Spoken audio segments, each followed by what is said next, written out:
회담을 하기로 했었잖아요. 그렇기 예. 때문에 나름대로 형식에는 의제가 좀 조율이 돼야 되는 부분이 있거든요.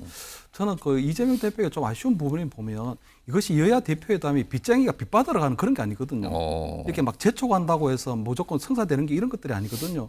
나름대로 저는 제1당의 대표인 만큼 조금 시간을 갖고 좀 나름대로 어떤 이 일당 대표로 좀 아우라를 보였으면 하는 생각이 있고 저는 이번에 지금 이재명 대표가 특히나 이렇게 급하게 서두르고 재촉하는 거는 뭔가 좀 있는 것 같거든요. 뭐가 있는 뭔가 것 같습니까? 이번 대표회담에서 뭔가 준비하고 좀 기다리고 있는 게 보이면 저는 1차 회담 때 보면 한동훈 대표가 금융투자소득세, 예, 금융투자세에 대한 유예를 요구했는데 아마 이재명 대표가 그 부분에 있어서는 아마 유예라고 하는 나름대로 어떤 선물을 줄 것 같아요.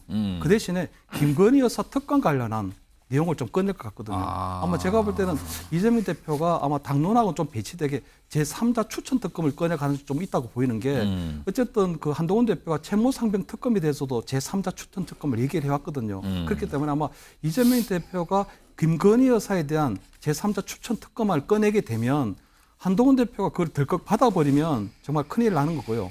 그렇다고 어느 정도 의견에 대한 공감을 표시해도 나름대로 이재명 대표 얻은 게 있고 만약에 한동훈 대표가 거부를 한다면 세 번째 김건희 여사에 대한 특검 발의나 이런 부분에서도 명분을 찾아가 나갈 수 있는 부분이 있거든요. 그래서 저는 아마 이재명 대표가 이번 뭐 어떤 대표회담에 걸리는 거는 지금 나름대로 뭔가를 준비하고 뭐 정치적 덫이라고 얘기한 그런데 좀 파놓고 기다리고 있는 게 아닌가. 저는 아마 한동훈 대표를 보좌하고 있는 정무 참모들이 이재명 대표와 회담이 어떤 협치의 상징이기도 하고 아마 차기 대선에서 어떤 양자 구도도 만들어가는 부분이 있어서 나쁘지 않다고 조언하고 있는지 모르지만 이번 회담은 남북 대화처럼 앞에서는 평화지만 뒤에서는 북한 핵 개발로 뒤통수 치는 것처럼 앞에서는 협치를 얘기하지만 굉장히 뒤에는 뭔가 노리는 수가 많다. 그래서 굉장히 이번 두 번째 여야 대표회담은 지뢰받을 가능성이 높기 때문에 아마 우리 한동훈 대표를 보좌하고 있는 정부팀에서도 좀 촘촘히 여러 가지를 좀 따져볼 필요가 있다. 있는 것 같다. 예, 그렇게 그래서 시간이 걸리는 그렇습니다. 것 같다.